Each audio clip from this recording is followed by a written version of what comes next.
Welcome to the Carey Nieuwhof Leadership Podcast. I hope this episode helps you thrive in life and leadership. And if you like it, hit the like button and subscribe to my channel, and that way you'll never miss a thing. Well, if you're like me, you're always looking for ways to stay informed and engaged with the world around us. And that's why I created On the Rise. It's a curated weekly newsletter packed with thought-provoking articles and insights on faith, culture, and the future of the church, and really any other subject that I find fascinating and conversation worthy. And I send it to you absolutely free every single week. So if you're ready to join the conversation and be part of a community of curious, engaged leaders, you can subscribe to On the Rise today at ontherisenewsletter.com. You can start and stop at any point on ontherisenewsletter.com.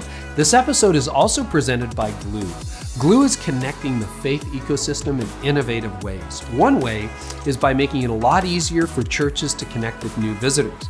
Did you know, for example, that the time it takes for a church to respond to new visitors has a major impact on whether that new person or family will stay?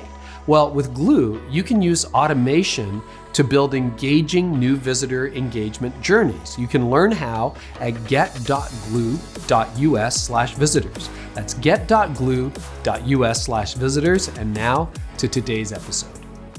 Sharon, welcome to the podcast. Thanks for inviting me. Yeah, so my staff insisted I have you on the show. You've got a bunch of raving fans, which is great. And I'm so glad I listened to them, started tracking with you. You're really helping change the debate. So let me start here. If you went to a cocktail party and had to explain to somebody what you did, how would you do that? That is the $1 million question. I have wrestled with that question for a while now. And in fact, I was at a cocktail party a couple months ago, and a lot of people didn't know me, and I was faced with that exact problem. It's a difficult profession to define. Because it sounds like, well, I have a popular Instagram account. Well, it's not descriptive. That's could be a million different people, right? Like I could be a person making videos of cats. And which are great, by the way. I love videos. Yeah. I'm a podcaster, as you are. So I'm very familiar with the ins and outs of doing that. I'm going to be an author next year. I have private groups that I run and book clubs and all those kinds of things. But really at the heart of what I do is government, law, politics, education from a nonpartisan, fact-based perspective. Rather than telling people what to think about something, I try to help people learn how to think about something. That's a good answer. I've heard it said that if you want a job that is sort of recession-proof, market-proof, and AI-proof, it has to be really difficult to describe to people because I find myself in that situation too. You go one level and they're like, wait, well, how does that work? Like, what exactly do you do again? And it's like, Yeah, I get it. But okay, what were you doing before Sharon Says So blew up on Instagram? Well, I have been a government and law teacher for many, many years. That's the basis. That's a foundation for all of my knowledge. Like my academic and teaching career is the foundation for that. But I've also owned 2 businesses. Okay. So I love business. I love talking about business. I sold one of my businesses. And it's, it's run the gamut from working in a public high school classroom to, building a business literally from, the ground up. What were those businesses? One of them, I hand-dyed yarn for I read about that. For knitting, crocheting, sold it all over the world, eventually became like one of the largest hand-dyeing studios in the world. It's a very niche industry unless you're in it. And then, of course, it seems like the only industry. And then I've also been a professional photographer. Interesting. Yeah. Okay. Yeah. Hand dyeing yarn. They say the riches are in the niches, but is that like you're a crafty type person, or how did you stumble into that? Yeah. I mean, I started learning to knit when I was 12. So I am crafty.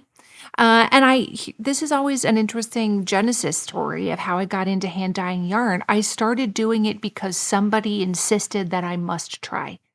I had no intention of doing it. Somebody was like, you should try that. I think you'd be good at it. And I was like, but the business or the hand dyeing? The both. Oh, okay. Like, learn this skill. And then you can do something with it. And I was like, but I don't want to. And she kept pressing me on it. I really think you need to try it. So I tried it to prove her wrong, to be like, nope, see, I'm terrible at it. And it turns out I wasn't. I have to ask, as a total, I've not knit a stitch in my entire life, but my grandmother knit a lot. So I have fond memories of her knitting when I was a young child. What is the advantage? Because I have no idea. What is the advantage to hand dyed yarn versus, from a loom or a shop, like doing it, quote, with machines or professionally or however else they would dye it? They commercially dye it. Yep. That's the word. Commercial dyeing is, it's a little bit like it's lovely, but it's a little bit like getting a box of lean cuisine and microwaving it. Right? It's going to be very consistent every single time, but it's going to be very limited in what you can actually get out of the product. Whereas hand dyeing yarn is like going to a 5-star restaurant and having something made fresh out of what's seasonally available and with the skill and knowledge of the chef preparing it for you. So it's a very different knitting experience for the person who's actually using your product. So you can tell the difference. There you go.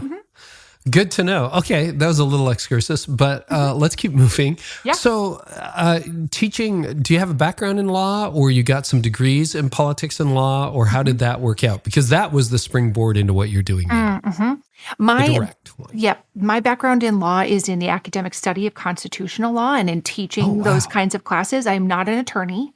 So I have a pretty solid background in like the Supreme Court, in the history of the Constitution, things of that nature. But if you need me to like look over your contracts, don't call me. You know what I mean? I'm not going to write up your will.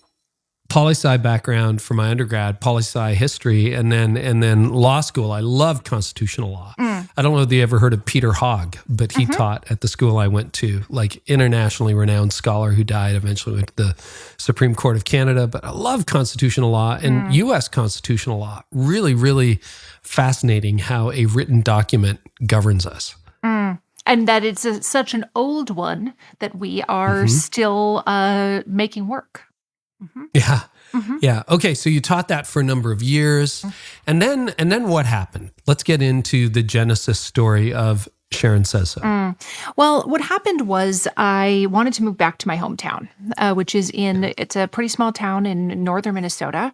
And unlike the DC suburbs where I had been most recently teaching, where it is really, really difficult to even make the paper cut to get hired as a government teacher unless you have a significant amount of education and experience. Sure. Coming home to my hometown, it meant that I knew that I was not going to get a teaching job here because I have too much education and experience. I'm too expensive on the step and lane scale that they pay teachers with. So I moved my yarn business and some of my employees, I moved it back home, moved it back to my hometown. And I'll spare you all the little ins and outs and gory details, but really the genesis of Sharon Says So was the year 2020. It is when so many businesses and states experienced closures. And that was the case in my state as well, when I was running a photography studio at that point. And people don't want their picture taken with masks on, understandably. That's nobody's cutest look. No one is the cutest under those circumstances. And then additionally, my husband was in stage 5 kidney failure and needed a kidney transplant. And at the beginning of the pandemic, people who were in kidney failure had a 30% mortality rate from COVID. It was extremely dangerous for people who had his physical limitations. So what I found as a result of 2020 was that I had more time on my hands than I had literally ever had since I was approximately 9 years old. I've had a job of some kind since I was 12. I never had this much time in high school, college, any time in my career. I suddenly had time to do something other than what I had been doing. And that gave me a chance to sort of look around and see where I might be needed. Well, I'm sorry to hear about your husband. That's a real challenge. What happened, though? What made you go online, like on your Instagram account? Was there a catalyzing event? Why Instagram? I mean, there are a lot of different directions you could have taken your impulse to teach in a nonpartisan way. What happened next? You know, I really believe in meeting people where they are, right? And meeting people where they are means meeting people on social media. That's where a huge percentage of people get their information and news now.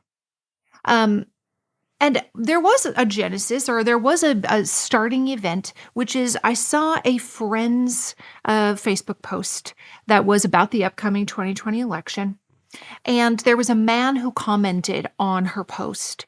And the comment was something to the effect of, when everybody leaves the Electoral College in Washington, D.C. And I was like, hold up. Nobody's flying into DC, right? Hold up. The Electoral College is an idea. It's not a place. You can't go there. You can't go to there. There is no, like, I'm here outside the Electoral College. You know what I mean? Like, that's not a thing. So I decided in that moment that I could either reply back to this man and be like, actually, the Electoral College is not a place. It's a thing. It's an idea. They meet in all 50 states. I could have done that, but I do have a pretty firm policy about not arguing with strangers on the internet. So I decided instead that I would just make a little short, simple, nonpartisan explainer video about how the Electoral College worked, thinking that, hey, if my friends ever want to use this video, they can just drop a link to it in their comments. And then they don't have to argue with strangers either. So that was really like my first impulse was like, I'll just make a little video and then people can refer back to it if they want to. So that's it. You were already on Instagram. How many followers did you have at the time? I had about 12,000 followers, mostly from running my local business. Decent presence. But again, a lot of these would have been yarn people, right? Or photography, my photography or business. Or photography people. So you're telling photography people, yarn people, and random friends and acquaintances, oh yeah, this is how the Electoral College works. So what happened next?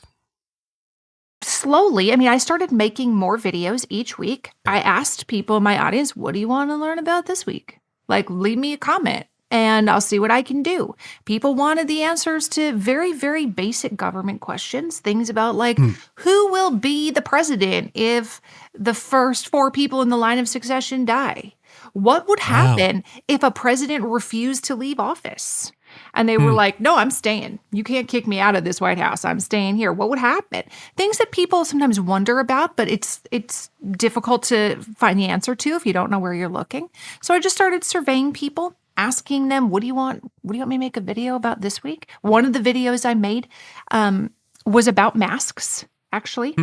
And people wanted to know about things like, is it permissible for governors to, like how can a governor tell you have to wear masks? We're talking about that topic.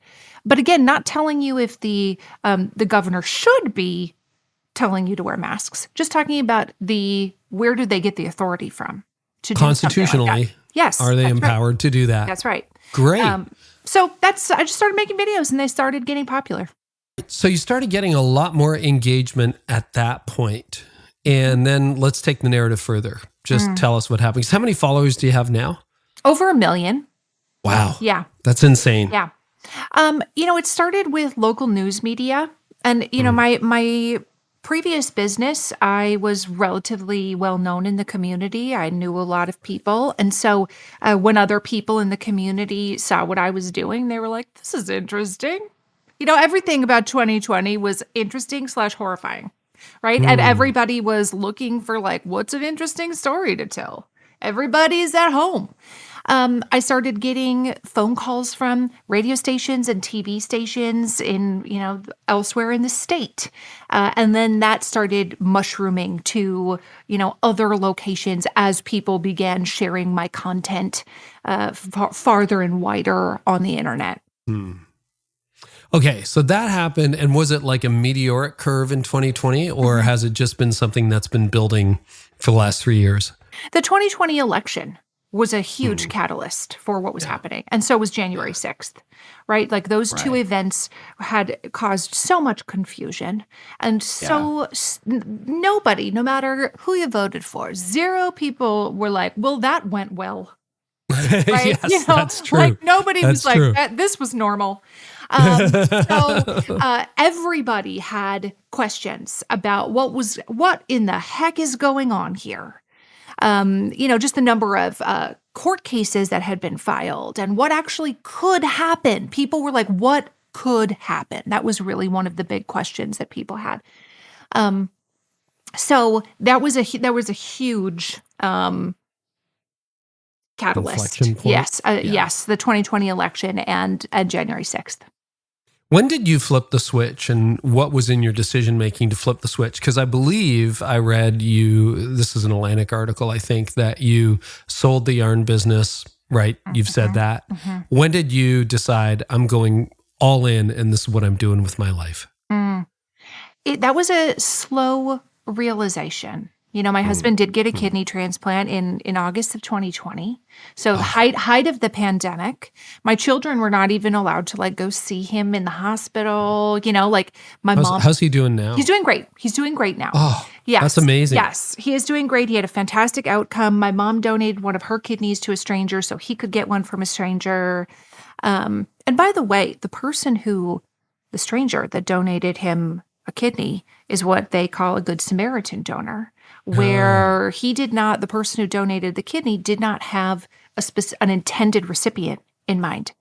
He was an electrician from Texas in his 20s who was listening to a podcast at work while he was working in a hospital on some kind of project, construction project in a hospital, heard a podcast about kidney donation and thought to himself, I should look into that. And did. And on his lunch break, made a phone call. So that's the power of podcasts, right? Like literally out there saving people's lives. But my husband's doing great. He had a fantastic outcome. Oh, that's so good. Yeah. So that happened. And I would say that it was probably early to mid 2021, after I had been doing this for maybe 6 to 8 months, that I realized that people wanted to do things like sign up for a workshop, join a book club, things of that nature that would allow me to continue to do this work full time. And that, that realization, I had no idea that this was a business that I could start. It never occurred to me that it would be a business that I could start. But it turns out it was. And it's a very gratifying business to run because you see such a broad cross-section of people who tell you regularly, like, this actually makes a difference in my life. Well, and it is difficult to build a business on Instagram, as anybody who has tried has figured out. YouTube's a little bit easier, but again, the algorithm changes and you could be dead by Tuesday, in terms of audience size, et cetera, et cetera. So you were able to hobble together some other ways or put together some other ways that you could raise the revenue to do what you feel called to do, which is great. And you have raving fans, Governerds, as they call them. That's right. Right? That's Governerds. right. Who came up with that? Did you come up with that? Did they dub themselves that? No, they came up with that themselves. They had been telling me, like, we need a name for the people. And, like Taylor Swift's fans are Swifties. Like that good communities have an identity for themselves. So they were telling me, like, we need a name. What do you want to call us? And I was like, I don't know. Like, this is not my, this is not my wheelhouse. So I sort of, opened it to suggestions, and that was the name that won. And I was recently speaking at an event at the Bush Library in Dallas, and backstage, President Bush was like, "What do y'all call yourselves? Governerds?" And you could tell that really amused him. He got his little smirky smirk on his face and was like, "That's funny. Like, I like that." Yeah, that's incredible. So yeah, this is taking you to all kinds of places. But what I want to do, I really want to focus in because so many of the people listening to the show have got problems with an audience that is so divided. Pastors have had half their church walk out. Yeah. A meaningful percentage of people just angry letters. You said too much. You said too little. You were too pro-mask, too anti-mask, too this, too that, too left, too right, too, and it doesn't matter. We've gotten so much mail over the last few years. Doesn't matter what you've done. It's never good enough. And I think I had Chris Bale from Duke University on. He wrote a great book called The Social Media Prism. He makes the argument, and this is based on research, that about 6% of the people online generate 72 or 73% of the divisive comments. And his argument is most people are somewhere in the middle. What has your experience been of that? Do you see that it's a small fringe of extremists, or is there a lot of extremism across America? What's your experience or take on that, Sharon? I totally agree with that. That it's a very, very vocal, extreme minority. A vocal extreme minority who they're the groups that are sending you the death threats. They're the people that are making the comments on your, following you religiously on social media for the purpose of making negative comments. That's truly, it seems like that's their purpose. Because when you have something great to share, where you're like, we rescued 11 kittens from a burning house, they have nothing to say. Right? Like there is no great job feeding the homeless this week. It is entirely looking for an opportunity to make a negative comment. And there's quite a bit of research about why people enjoy doing that, why a small subset of the population enjoys it. It is not just a thing where they're like, I have nothing better to do with my time. No. It is a hobby. It is something that they enjoy doing. So it's a small subset of people who enjoy that hobby. And the rest of the people, it seems like, feel like they're at their mercy. Like you're wrecking it for the rest of us. We're just out here trying to have a nice time. Like we're just out here trying to go to a picnic and wave at people as they drive down the street. And you're making it really, really difficult for us to do that. So I hear that exact sentiment times 1,000. If I do put up a little Instagram poll about, how do you feel about X, Y, or Z? Roughly 80% of people identify as somewhere, in the middle of these extremes. And it is these tiny fringe margins whose voices, because of things like algorithms, again, as you mentioned, whose voices become disproportionately amplified. 25 years ago, the ability of one person to drown out 80% of other people was quite limited. You needed to show up at a public event and then security was going to drag you out if you were going to be disruptive. Right? Now you have the ability to be disruptive with absolutely no consequences to you. And in fact, it's fun to be disruptive. Yeah, and Chris Bale makes that argument too. He says this is sport for people. Yes, maybe it's a car dealer by day, and he's super guy, not going to cheat you, good person, or this is someone who serves in the PTA. But when they get home and they get online, there's a switch that flips, and they just become this radical, angry persona. Now, there are some people, I'm sure, who never make it out of their basement, et cetera, and don't see daylight, who enjoy this. But these are otherwise engaged people. Yeah. I imagine you've had your share of trolls, if you want to call them, or extremists, take some good shots at you. Has that happened over the years? Of course, absolutely. Yeah. So let's get the Sharon playbook on how you deal with trolls, angry people, and extremists. Well, again, I go back to my number one rule, which is overwhelmingly not to argue with strangers on the internet. That if I'm looking back on my life and I'm 99, am I going to be like, gosh, I wish I argued with Bob more? You know what I mean? Gosh, I wish user 479362, man, I had a sick burn. I wish I would have used it. You know what I mean? That I'm never going to look back on my life and feel like I wished I had spent more time arguing with strangers. That's not my highest Wow. calling. That's not my highest calling. And guess what? It's not your highest calling either. It's not the Nope. highest use of my talent. It's not the highest use of what my giftings. It is not the highest use of my time. It's not arguing with strangers. It doesn't mean that I would never, ever respond to a comment, but I am never going to get involved in a back and forth of like, yeah, well, you're an idiot. Yeah, well, I think you're a jerk. Like that is absolutely not at all what I will ever spend my time doing. When you've been doing this for a while, you can feel whether somebody is asking you something in good faith or whether they are asking to gain information that they can use to argue with you. There's a huge difference between those two things. Like, I don't understand about X, Y, and Z. Can you explain that? That is very different. And I'm more than happy to answer those kind of questions, but that's very, very different than, so then explain why X, Y, and Z is happening. You know what I mean? Like, they're very different vibes. A genuine seeking of information or education, happy to help you with. But if you're looking to argue, I have better things to do. I have liberally used the block and bless method of like, peace be with you, and go and, like, goodbye. I don't wish you ill, but it's clear that this is not a productive use of either of our times. Well, they'll take over your channel. They will. One of the unspoken sort of missions of our company is to create a space for the good people on the internet to show up. Let's have civil conversations. Let's talk like we don't agree, but we're actually good friends. And most people can play inside those rules, right?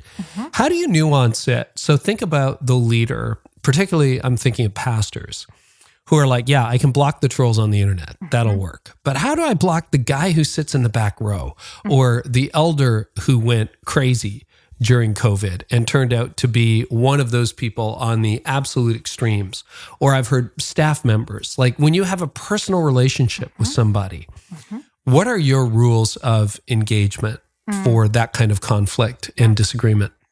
It's really challenging. And anybody who says otherwise is not actively trying to address this situation. Like, if you have a rote answer where it's like, here's the 100% easy, simple solution, then you have not actually tried to confront this issue head on. This is a very, very real concern, not just for people in ministry, but for just people whose next door neighbors have a crazy flag in their yard, or who are at the bookstore and there's somebody, trying to disrupt, but other people trying to just check out, just trying to buy a book. You know what I mean?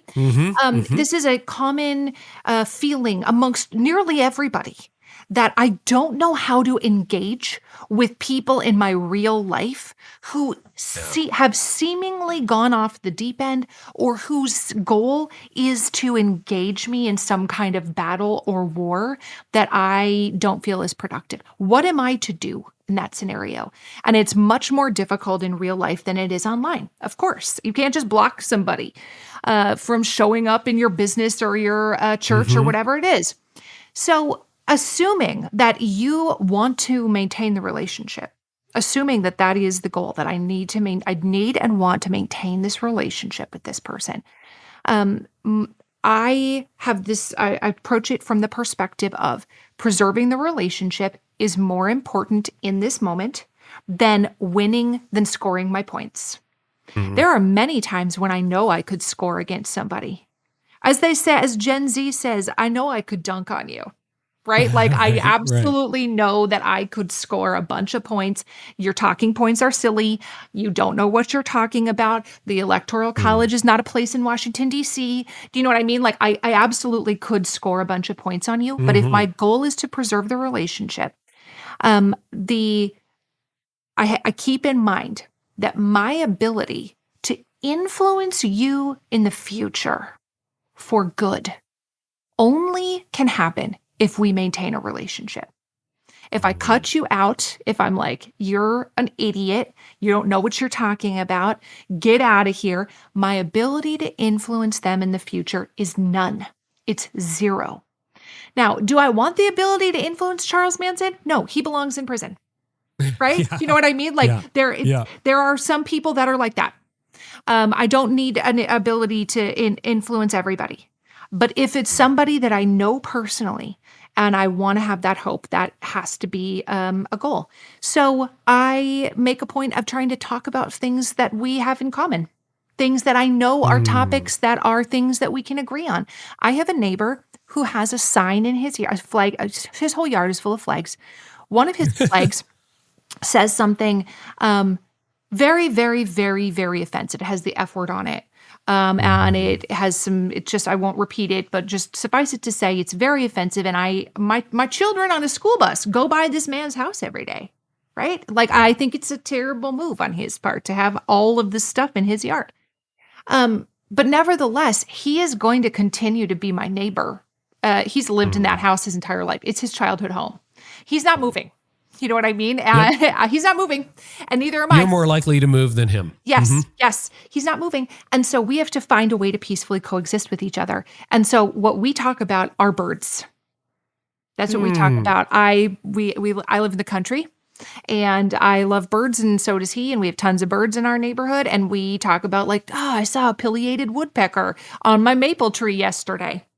I try to find a way to connect with him about something that is not contentious, about something that we have commonality on.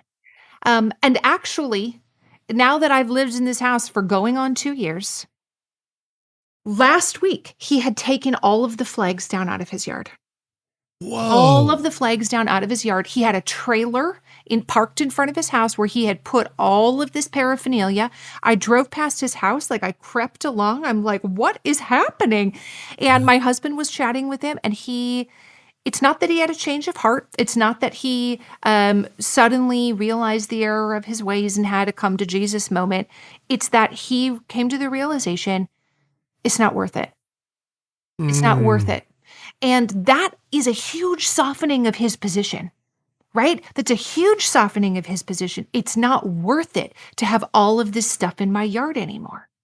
And if we had developed an extremely contentious relationship with each other, where I was dropping mail in his mailbox every day of you better get your stupid signs out of the yard or I'm going to sue you. If it had been that kind of a contentious relationship, what would he have done? Very likely he would have dug in his heels, right? Yep. More flags, more signs. More flags, worse flags. Signs directed at me, signs directed at Sharon. Clearly there are not enough flags in this yard. This is too few flags, in fact. So when we get into that kind of a head-to-head confrontation with somebody, you have to understand that people's beliefs very often become formational in their identity. They are formational to their identity. It is not just what I believe, it is who I am. And so when you are attacking somebody's beliefs, you are attacking fundamentally who they are. And that is a very, very, very uncomfortable position to put someone in. It's, in fact, you can liken it to experiencing a type of physical pain even. It is a situation that the human brain really seeks to move you away from. You do not want to have your identity confronted in that way. So your true hope of change is to make the decision to change on your own. And if you want to give him the space to make the decision to change on his own, the person in your pew, the person at your business, your next door neighbor, he has to be able to change in a way that preserves his dignity. That is the key. He is not going to change if he cannot change in a way that preserves his dignity. I'm so glad you said that. That's such a great answer. And I mean, neither of us is a clinically trained psychologist, but some of the reading that I've looked at, and I think Chris Bale's research and others would indicate that folks like your neighbor probably don't have a rich personal life. Alienated, alone, that's right, hurt. There might be estrangement. I always had a saying for years for pastors, and it's just hyperbole, but I think there's truth in it. 99% of the problems in the church have nothing to do with the church. COVID aside, or politics aside, when you get a really angry email about a song, a message, or whatever, Yeah, sometimes it might have been the song, it might have been the message, it could have been, I couldn't find a parking spot on Sunday, whatever it was. But often there's a very unhappy person underneath that who's like, you are my latest victim, or you are now the subject of my rage. Do you find that with the extremists online, that there's not a very rich or meaningful personal life or problems? Yeah. Yeah, absolutely. And it's, they're not going to tell you that. They're not going to tell you that I have generational trauma. They're not going to tell you my mom neglected me. They're not going to tell you that I don't have any friends. They're not going to say those words to you. But the overwhelming amount of evidence that I've seen firsthand, and again, going back to some of the research you've referenced, says that this kind of behavior is largely engaged in by people with very, very little social capital. They have very few things going on elsewhere in their lives. They often do not feel a sense of fulfillment in their personal lives, family lives, or professional lives. And this is a way for them to feel a sense of satisfaction, to exert some control, to make other people afraid of them, or to make other people feel like they have power. So that lack of social capital is, I have experienced that firsthand, that this is what people have. And I think back to, go ahead. No, you go. Keep going. You're making me think. If I said something to you, I came on your podcast and started criticizing your religious beliefs, whatever they are. And I was like, who believes that? Idiots believe that. You know what I mean? You know who thinks that is true? People without brains. Do you know what I mean? Like if I began attacking you in that way, would it cause you to reevaluate your religious beliefs, Carey? No. What would it make you think of me? It would make me think you're brainless, that you're a problem, right. and you're not seeing it. That's right. I'm the problem in that scenario. It's not your beliefs. Your beliefs, now you just want to believe it more. Because clearly, this idea that these are foundational to who you are, your religious faith is foundational to who you are. It's part of who you are. It's your identity, part of your identity. When someone attacks it, it's not your beliefs that are problematic. It's the person who did the attacking that is problematic. So if you want to be able to maintain a relationship with somebody, that head-on attack of their foundational beliefs, whatever they are, about masks, about the government, about a song at the church, about your prices at your grocery store, whatever it is, attacking them head-on, all it does is more deeply entrenches those beliefs within that person. It has the opposite of the intended effect. And that can be actually really infuriating sometimes when you're like, but I know for sure you're wrong. Stop believing that. You know what I mean? You just want to be like, if I give you 2 smacks on the head, that idea will just leave your brain and you can stop believing that dumb thing. That's not how it works. I had a conversation with a neighbor like that just literally earlier this week, where she was talking about a really good friend who had sort of gone to the far right. And, she was not thrilled about that. And I couldn't help but thinking, but your friend, she's like, how did she drink the Kool-Aid? But I was pretty sure, and we didn't get into it, that her friend thinks the same thing about her, right? How did you drink the Kool-Aid? I love your idea of taking the high road. And I think that's such a good reminder. It's like, I have to be the emotionally intelligent person here in the room, even though I'm angry, even though I'm upset. And I think you're right. Sometimes you get an email. I was thinking of one we got where I had a guest on the podcast, and this guest had a little bit of controversy, and somebody didn't like where they stood on a particular issue. And my assistant, who looks after the public inbox, says, hey, what do I do about this one? It was like a single line, like, why did you have so-and-so on the podcast? Does this mean that you now endorse X? I'm not going to say who the guest is, etc. And I looked at that and I'm like, you know what? That gun is loaded. First of all, I'm very comfortable having guests on this show that I don't 100% align with and agree with. Sure. No problem. Secondly, I don't know that I disagree with this person. Third, I think you have a misrepresentation of his issue because he's been misrepresented in the press. But if I get into that, Like, it's just a loaded gun. So we ignored it. And sure enough, that email came in every other day, 10 times or more. And we just didn't answer because, the bomb was lit and we weren't going to step into the shrapnels. But I think there's a difference between that and someone you have a relationship with. Right. Any further comments on that? Like, do you see that as a loaded gun when you get an email like that? Yeah. I have exercised the same strategy of like trying to game out what is the best possible outcome of this conversation that this person wants to engage me in, of this fight that they're inviting me to. What's the best possible outcome? One of us has to lose in this fight. And guess what? It ain't gonna be me. And so it's ultimately, to me, again, I always try to remind myself, is this my highest calling? Is it to engage with anonymous emailers, commenters, DMers? Am I going to wish that I had spent more of my one wild and precious life responding to mean tweets? And I've arrived at the answer of no. That there are better things I could do with my time than respond to mean messages. So one of the amazing things about your platform is you have had people on the left and on the right change their mind. Change their mind about gun control, change their mind about abortion, change their mind about mask policies, the Supreme Court, et cetera. Like major issues. And it's not a rare occurrence. Can you explain some of that dynamic and what happens? I really do think it goes back to this idea that people can only change when they want to and when they feel safe to change. When you are attacking someone's identity, they don't feel safe to change. That's not a safe environment. And your brain, of course, is hardwired to want to keep you safe. And it's hardwired to want to make snap judgments about things. Your brain doesn't want to have to conduct a Nexus Lexus search every time you're like, is it a wolf?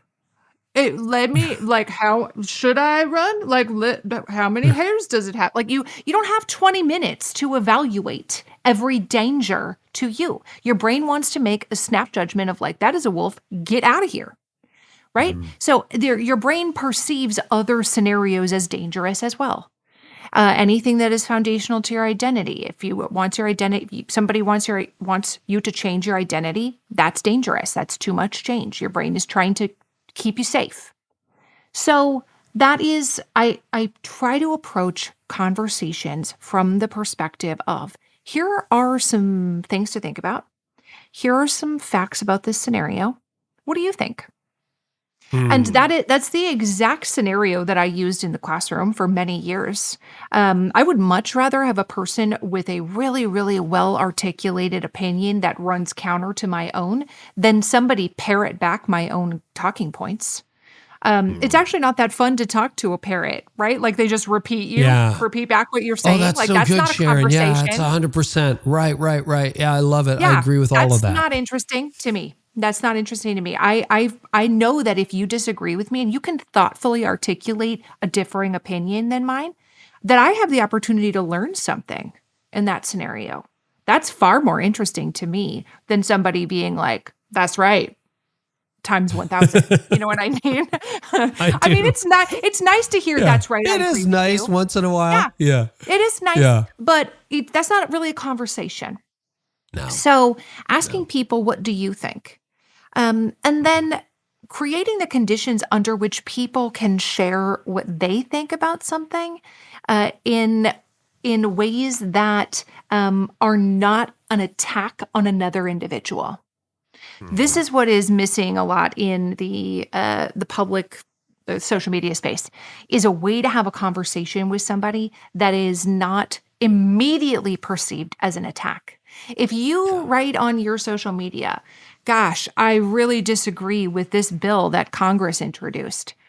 Anyone who disagrees with you even if they do it super politely, it is difficult to not immediately perceive that as an attack.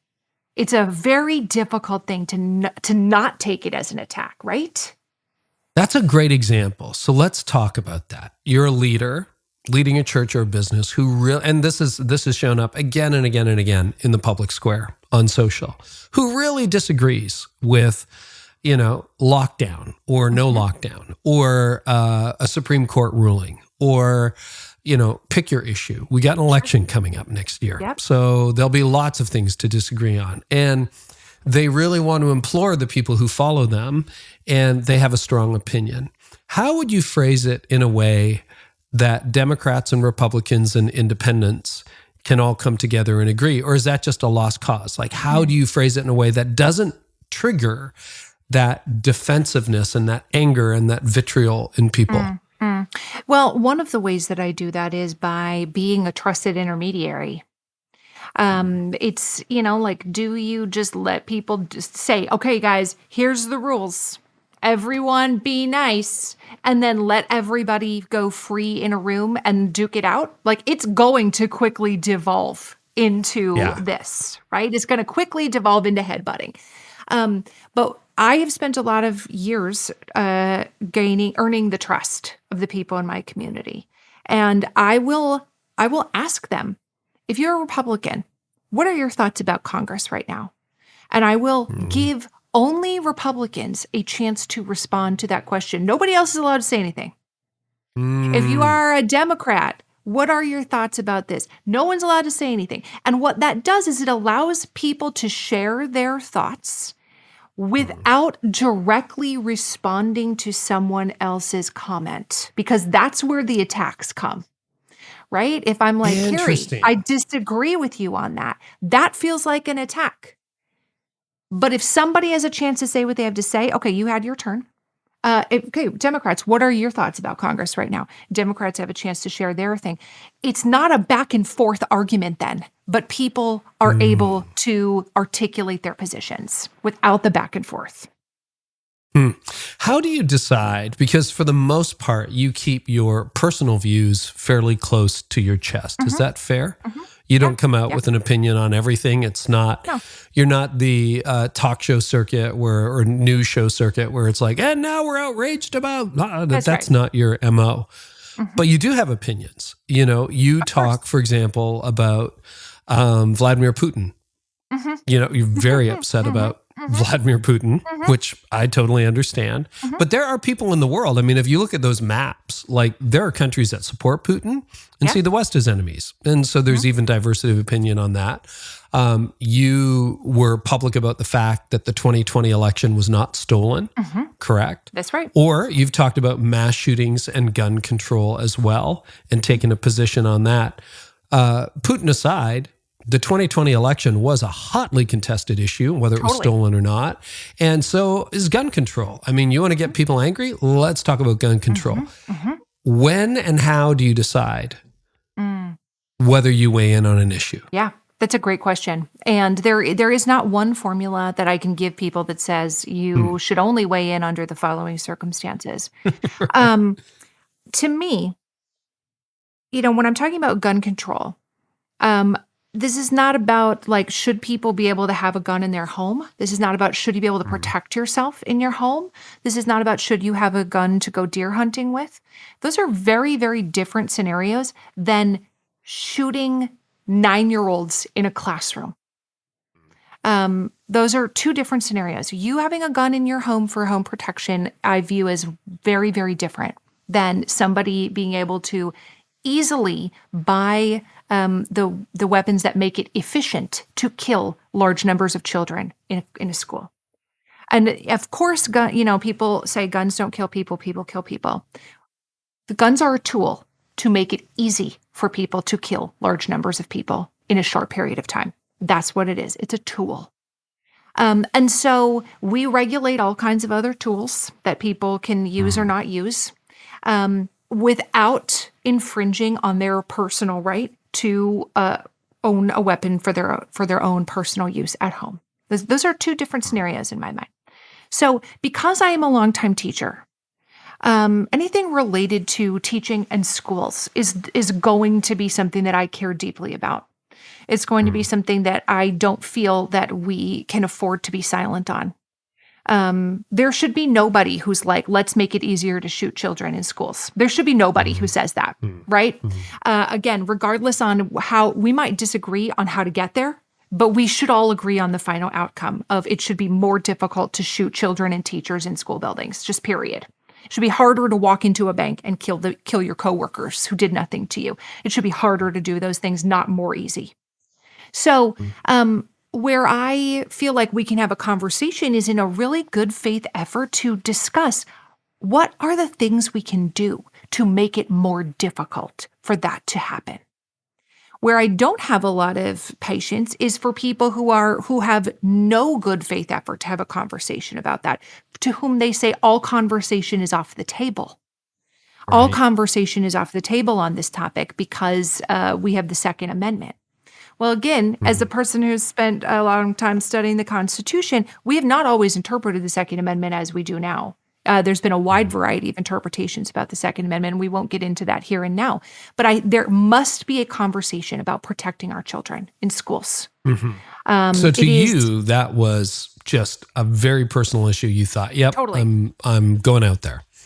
I absolutely. Having worked in schools for so long as a parent, I feel like, and I know a lot of people agree with me on this, that there are very common sense things we can do. Over 80% of Americans agree with things like universal background checks. I'm not, you know what I mean? Like there's no reason that a person who has a long history of domestic violence needs to get a gun in the next 1 hour. You know what I mean? So again, yeah. And one of those things, because I've seen those debates rage on my social channels. And again, it's people throwing darts at each other, et cetera, and pulling out slogans like guns don't kill people, people kill people. But what you're trying to do is you're saying 80% of America is here. And there's a tiny splinter on each side that's hijacking the dialogue. Let's get this dialogue back. So, okay, that's gun control. Let's talk about the allegation that the 2020 election was stolen. What made you decide to draw a line in the sand and say, actually, it wasn't? Which I know some listeners will say, but it was, So what made that an issue that you thought, yeah, worth cashing in some chips and drawing a line in the sand on that one? Well, the first thing is that I really waited to draw a conclusion until literally all of the evidence had come out. Until every court case was decided, until every single possible avenue had been exhausted. I did not want to be a person who rushed to judgment and was like, absolutely not. You guys just listen to me. Don't even think about that. That there's a lack of credibility in a failure to listen to evidence. If you don't listen to all the evidence, it's difficult to say that you are credible, right? So listening to the evidence is an important component of this. So I did. I truly and honestly listened to all of the evidence. I followed it very carefully. I'm well-versed in how the legal system works, about the different types of challenges that were being presented in court, what was and was not being said in court, all of the things of that nature. And what I did was just report factually on here's what was said in court today. Here is the challenge that was presented to the judge. Here's what the judge said in response. And then instead of saying, X, Y, and Z made the following idiotic statements, I will literally just quote what they said. Here's what was said. Here's what the judge said. Period. That's all you're free to make your own decision about that. And whether or not somebody thinks the election was stolen, we have something in a democratic republic called the rule of law. And the rule of law says that everybody has to follow the laws, including leaders. And there's a legal process that we go through to determine whether or not there is a sufficient amount of evidence to determine if a law has been broken. So regardless of whether your personal feelings are about something, there has not been any demonstrated evidence of things like widespread fraud that meet our legal definitions, right? That meet our legal standards of evidence for these types of things. You cannot build pride on a lie, right? Like if you want to have, I love the United States. I'm not a United States hater. I'm very proud of my country. I love being an American. I want America to be a city on a hill. And you can't build pride on a lie. You have to be honest about what the evidence actually says. And so to me, it's just that is having integrity, is being honest about what regardless of if you like the outcome or not, it's having the integrity to tell the truth. So I want to go back to something you said earlier, which is, and this is a bit of a paraphrase, but there is quite the fusion going on in our culture today between your opinion, your politics, your moral status as a person, your identity, your theology. They're all fused into one right now. How did that happen? Has it always been that way? And how do you start to disentangle it? It seems like you're having some success in helping people disentangle some of that fusion. People have always been tribal, right? Like that is human nature. People have always been tribal. That's not new. Tribes are how we stay safe. People are naturally groupish.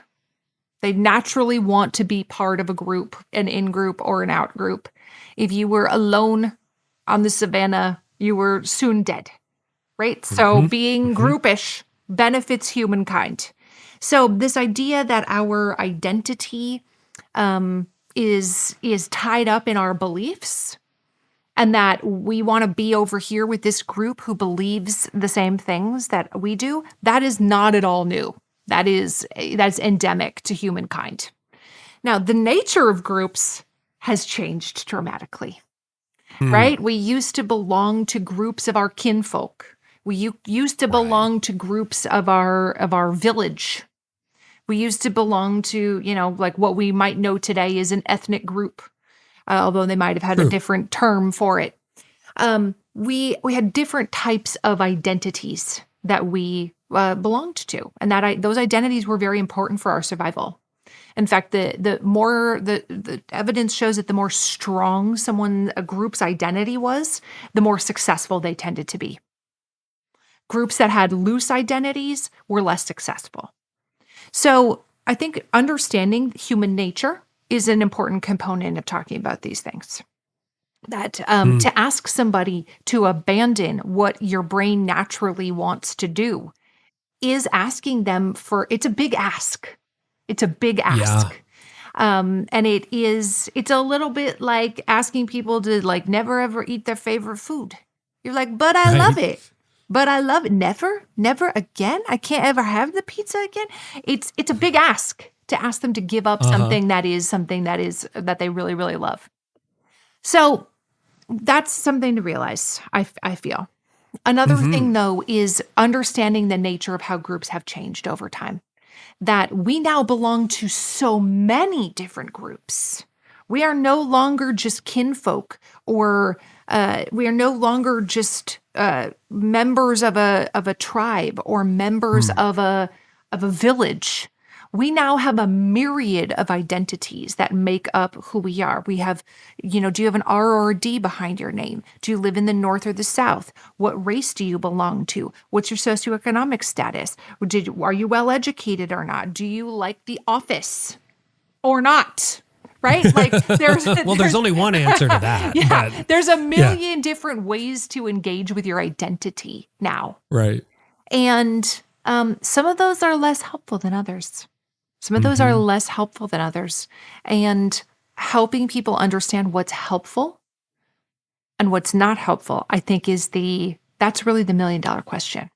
It is interesting. I've heard a number of like non-Christian, atheist or agnostic commentators, writers, thought leaders say they are growing increasingly alarmed at the decline of the church, not because of a faith perspective, but because of the social glue that congregations used to play and religious life used to play, whether that's Jewish or Christian or other faiths in American life. And I love your argument around tribal identity, because everyone says tribalism, but you're right, we're a tribal people, and the tribes have now shifted in not a particularly healthy direction, particularly when it's disembodied. When I'm really talking to your avatar, when I'm really talking to your username, you and I aren't having a real conversation like we are right now, most of the time in that tribal warfare. I want to mix it up. Last couple of questions for you. I was wondering whether you have any thoughts about how AI and deepfakes might impact our dialogue online. We're going through a huge transformation right now, and we haven't really had an election with AI yet, but we're heading into one where the deepfakes, if you're into studying even for 5 minutes on deepfake videos, they're so convincing. They really are. We've had troll farms interfere with past elections, but we haven't had AI write convincing deceptive ads for candidates that they want to see defeated or elected. Any thoughts on what might happen over the next year or two with deepfakes and AIs? I don't know a single person who is educated on this topic who is like, it's going to be fine. Yeah. I don't know a single person. And sometimes I get invited to attend these groups or be part of panels or whatever with people who are some of the pioneers of AI. So I have had the opportunity to talk to people, not just who have opinions on AI, but who like invented it. You know what I mean? Who invented it? Yeah, I do. Really understand the repercussions of this topic. AI has a tremendous amount of potential, especially in the realm of like medical diagnostics. There's a variety of things. You know, some of the inventors of AI say that once AI reaches its potential, it could mean the end of disease as we know it. Yeah, like cancer actually gets cured. That's right. AI has tremendous potential, but it also has a tremendous ability to harm. And as we have encountered over the last few years, misinformation has become more and more difficult to spot. It's become more and more difficult to combat, and deepfakes are going to continue to add to that problem. This is an area that even the pioneers of AI, even the Googles and the OpenAI, are literally going to Congress and saying, "Please regulate us. Please regulate us. We need regulations that we will all follow." This is not even the people who are profiting off of this are like, "We need you to step in here."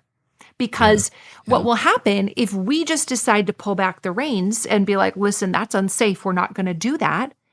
Everybody else will just continue moving ahead. And the bad actors are going to keep moving. That's right. That's right. The bad actors are going to win. That's right. So we need regulation to bring everybody into line simultaneously.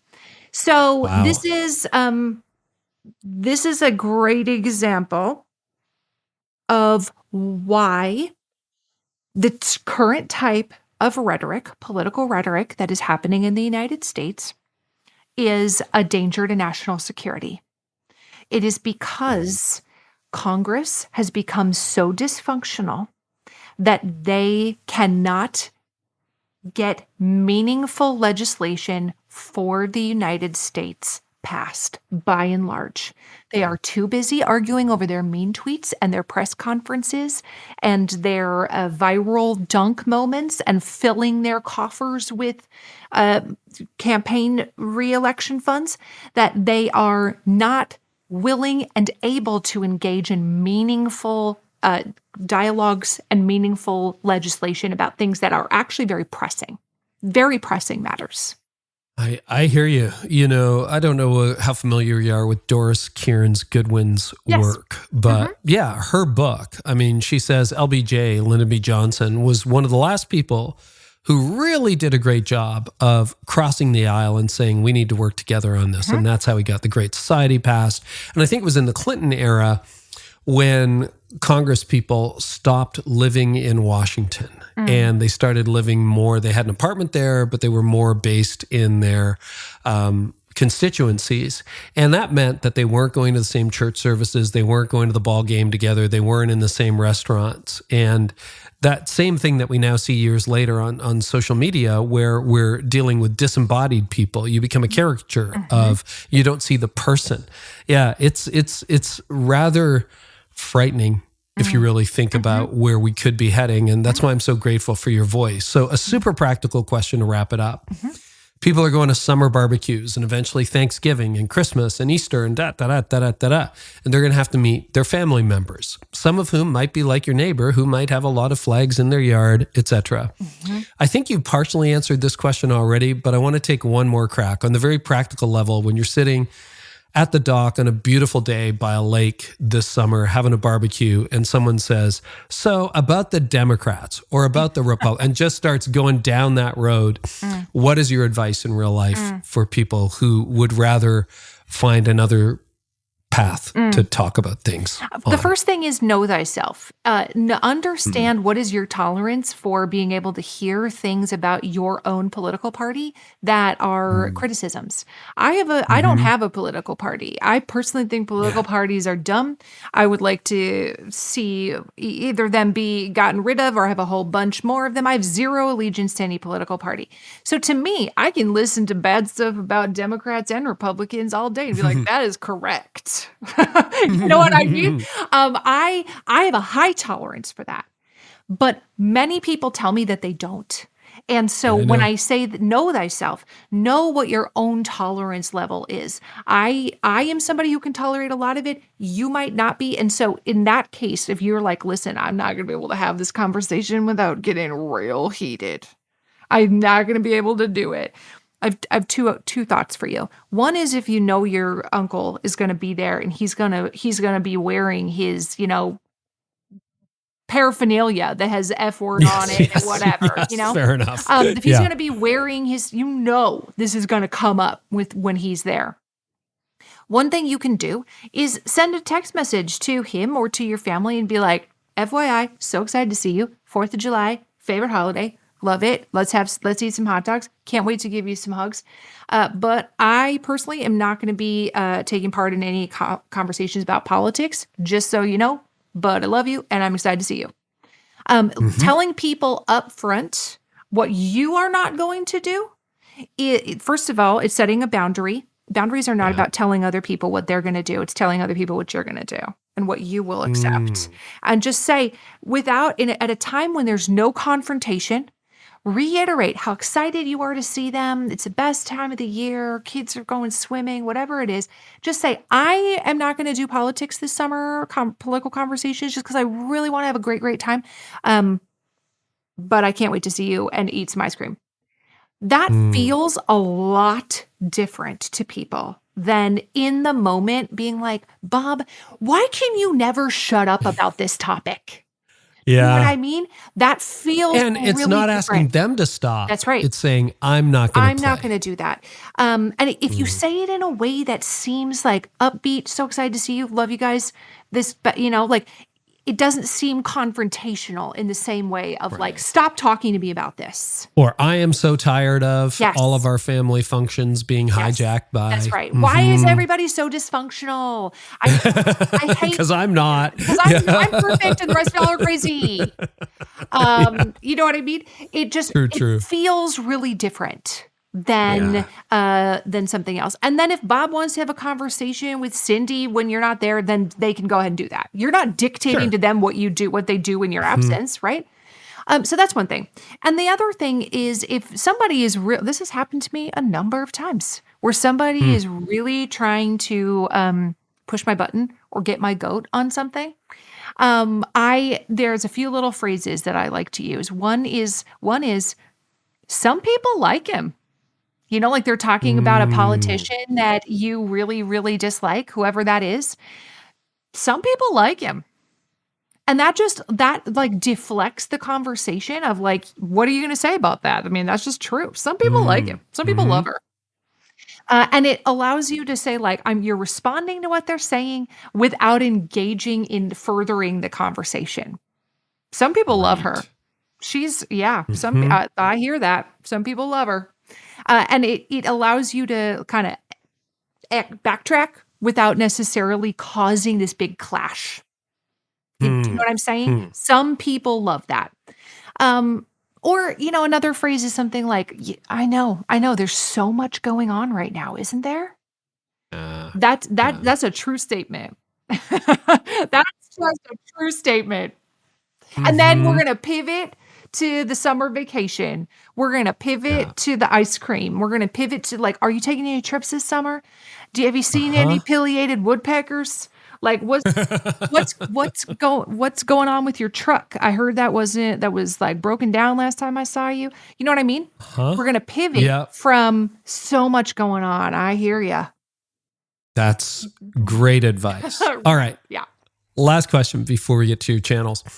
If you could snap your fingers and change one thing that you think would help change the national dialogue, what would that be? Just like, boom, in our magical world, what is the one thing that you think could make a disproportionate impact? It's easy. A constitutional amendment that changes the way elections run in the United States.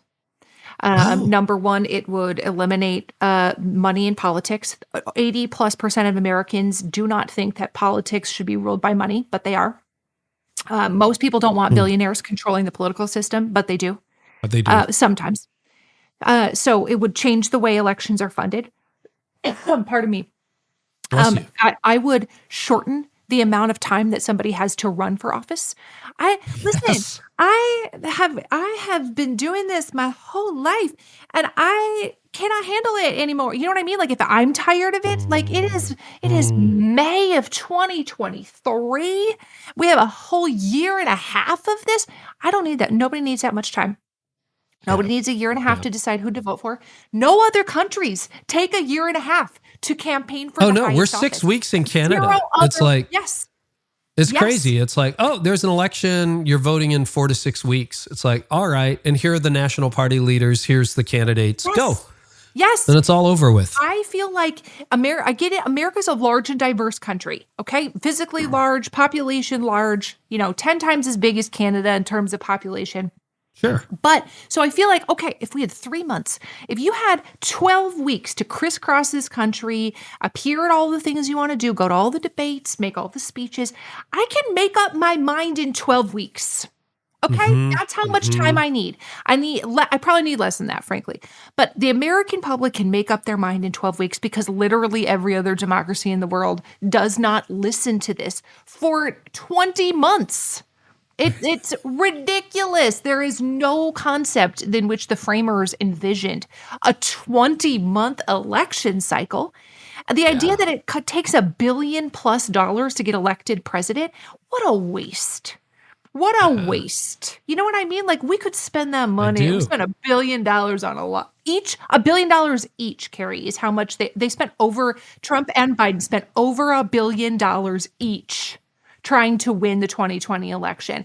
Like, that is a lot of hungry mouths that we could feed. That's a lot of schools we can build. That's a lot of bridges we can reconstruct. We don't need to spend $2 billion on 20 months trying to insult each other.